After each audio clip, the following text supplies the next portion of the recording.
your breath, my bellows, my heart, your hearth. Today, we name the flame. Today, we carry a new ember.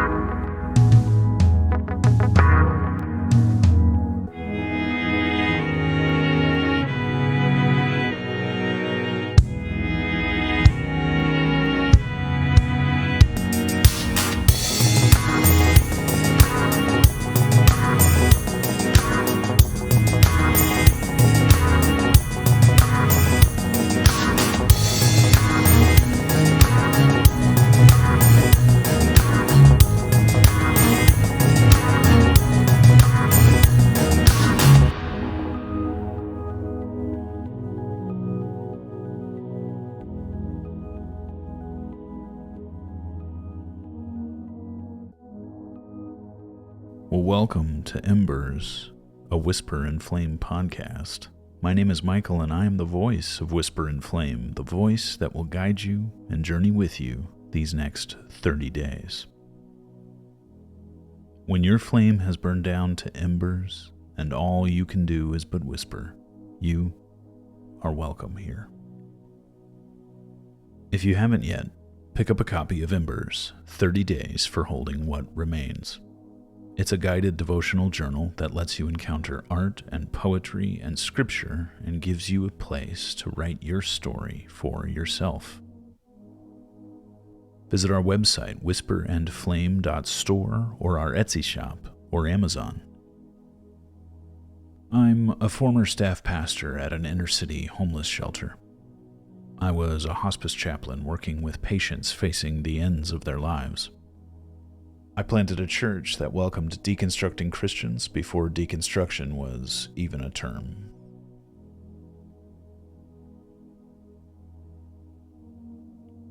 At the Outlier Project, we had all sorts of people who participated in our experiment of church for deconstructing Christians. They came to us with all kinds of faith experiences and backgrounds, and all were welcome. We had people who were at peace with God, and we had people who struggled to be at peace with God. We had people who felt stable and settled in their faith. And we had people who really wrestled with doubt and questions, and a cognitive dissonance with the Christian story.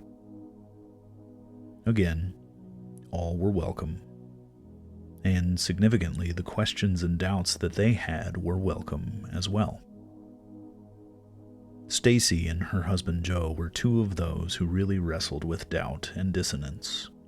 They valued gathering together, spending time with like-minded people, and they needed that time to safely explore what it would mean for them if they called their faith into question.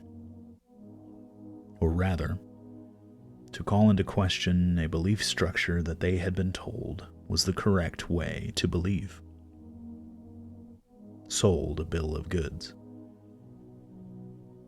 It was a belief structure their parents, their childhood churches, and their leaders told them they should believe in to not burn. But over time, the good news started to taste to them like bad news. It started to taste like moral injunctions levied against small children, frightening them into shaping up or shipping out of God's kingdom. God can't be around anything that isn't holy, you see, so you gotta be as holy as you can be. It started to taste like the moldy bread of political ideologies that left some people out in the cold. We don't do what they do. We sleep with the right people. We believe the right things. The bad news of us versus them. As if Jesus didn't hang out with prostitutes and lepers and drunks. As if God's good news was only good news for some people, the holy people. forgetting that Jesus spent so much of his time telling the holy rollers of his time how far their hearts really were from the Father's. So what Stacy and Joe were deconstructing was something foreign to them. The faith they were handed down was adding up to something more and worse than the clear communication of the biblical story. And it stopped adding up for them. What they were considering deconstructing was the faith of their parents, not their own faith. The faith their churches instilled in them, not the one that was generated by the voice of the Father, reminding Stacy and Joe like an emergency radio beacon, repeating, "I love you. Come to me. Come home to your family." I remember standing in their basement. They'd built an amazing bar in their basement and had a killer whiskey collection. All night over dinner, we had been talking about their struggles with faith, about how anytime they interacted with either set of their parents, they were still heavily suggesting that Stacy and Joe believe the same things as them, the same way as them. And it just wasn't working for them ideologically. And it was a kind of torture. All they wanted was to be cherished by their parents, loved and accepted like we all want.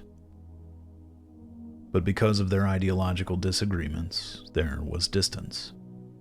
In the basement by the bar, I remember Stacy and Joe in turn asking me harder and harder questions about why they couldn't connect with God anymore. Why they wanted to, and why they didn't want to. Through tears, Stacy asked, "Why can't I shake him? Why can't I just stop believing in him and move on?" All they wanted was to stop being tortured by the call to believe in something they honestly didn't buy. I saw something then. It wasn't that Stacy had a cognitive dissonance with God. It was that she had that dissonance with a faith structure that was a foreign body in her spirit. She and Joe began over the years to feel the difference between the call of God and the pleading of their parents to please, please, please believe the same things about God or go straight to heck. And they couldn't. So she asked me, why can't I just stop believing in him and move on? I knew why. It's because God's passion for his children is magnetic. His love is fierce. Love as strong and magnetic and inevitable as death. And it's because the desire we have for God is already God in us. Jesus says an important thing, that the voice of God the Father calls out to those he gave to Jesus, never to lose. Even if some of them want to be lost, like Stacy and Joe did. The many, many people who Jesus fed with just a few bread loaves and fish came looking for him the following day, and they found him on the other side of the lake in John's narrative. And Jesus talks about the real bread given as a gift from God. Very truly, I tell you, it's not Moses who has given you the bread from heaven, but it's my Father who gives you the true bread from heaven. For the bread of God is the bread that comes down from heaven and gives life to the world. Sir, they said, always give us this bread. Then Jesus declared, I am the bread of life. Whoever comes to me will never go hungry, and whoever believes in me will never be thirsty. But, as I told you, you have seen me and still you do not believe. All those the Father gives me will come to me, and whoever comes to me I will never drive away. For I have come down from heaven not to do my will, but to do the will of him who sent me. And this is the will of him who sent me, that I shall lose none of all those he has given me, but raise them up at the last day. For my Father's will is that everyone who looks to the Son and believes in him shall have eternal life, and I will raise them up at the last day." At this, the people there began to grumble about him, because he said, "I am the bread that came down from heaven." They said, "Is not this Jesus, the son of Joseph, whose father and mother we know? How can he now say, 'I came down from heaven'?" "Stop grumbling among yourselves," Jesus answered. "No one can come to me unless the Father who sent me draws them, and I will raise them up at the last day.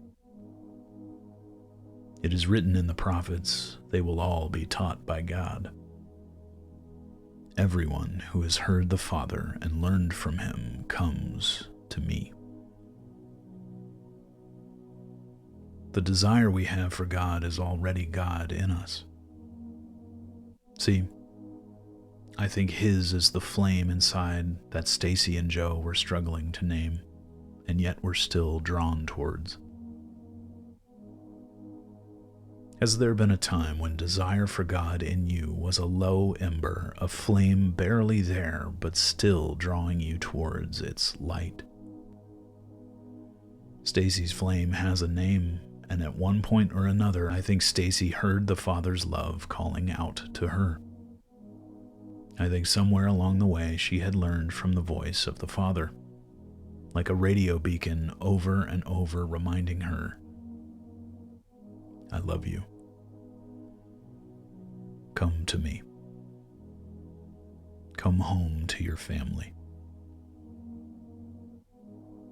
Somewhere in her young life she heard him, and she was invited, and she wanted to. And somewhere static entered that radio beacon. The static of her parents' politics that she didn't believe in. The static of moral expectations that she couldn't live up to. The static of the denial of Stacy's authentic relationship with Jesus in favor of the kind that her parents and church were pushing. Instead of the simple bread that Jesus describes he is, and following the radio beacon that invited them to come back home and have that bread at dinner, Stacy and Joe received more. They received too much. They entered a mental structure of evangelical certainty, and with that all the cognitive dissonance that started to grow, a structure that she wasn't so certain of anymore. She received a structure that said, if you're not certain, you're doomed. No room for her, for faith and doubt to coexist, and thereby to create real trust in a real relationship. And everyone forgot that all she needed was the bread of life, to never again go hungry or thirsty, to just come home for dinner.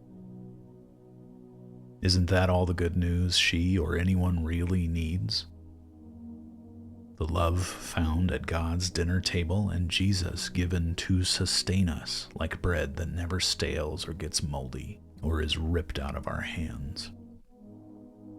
That the sustaining love of Jesus is the flame she couldn't name, and a passion as fierce as the grave itself.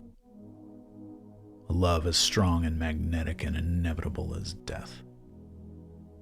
His invitation to dinner to Stacy and Joe and you is him already inside, calling out, drawing you forward, asking you to be brave enough to listen to his voice and not anyone else's, to come to his table, to eat his bread, to name the flame that called you home, and to get good news of a love as strong and even stronger than the pull of death itself.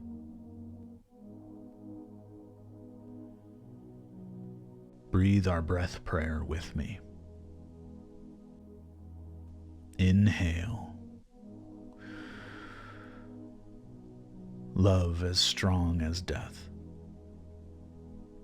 And exhale, passion as fierce as the grave. And again, inhale, love as strong as death. And exhale, passion as fierce as the grave. I want to know your story. Have you heard the voice of the Father inviting you to His table? What static interrupted His invitation? If you'd like to share your story with us or even join us on this podcast, we'd love to hear from you. Reach out to us on the Whisper and Flame Facebook or Instagram pages, or send us an email at whisperinflame, that's whisper, the letter N, flame, @gmail.com. We look forward to connecting with you. Thank you for joining me today for Ember 17, Naming the Flame. Allow me to bless you as we depart for now. The Lord bless you and keep you. The Lord make His face shine on you and be gracious to you. The Lord lift His countenance upon you and bring you peace. Before you go, remember, even the grave is not godless, but a child's lost and found. You, yes, you are beloved, every scar, holy ground.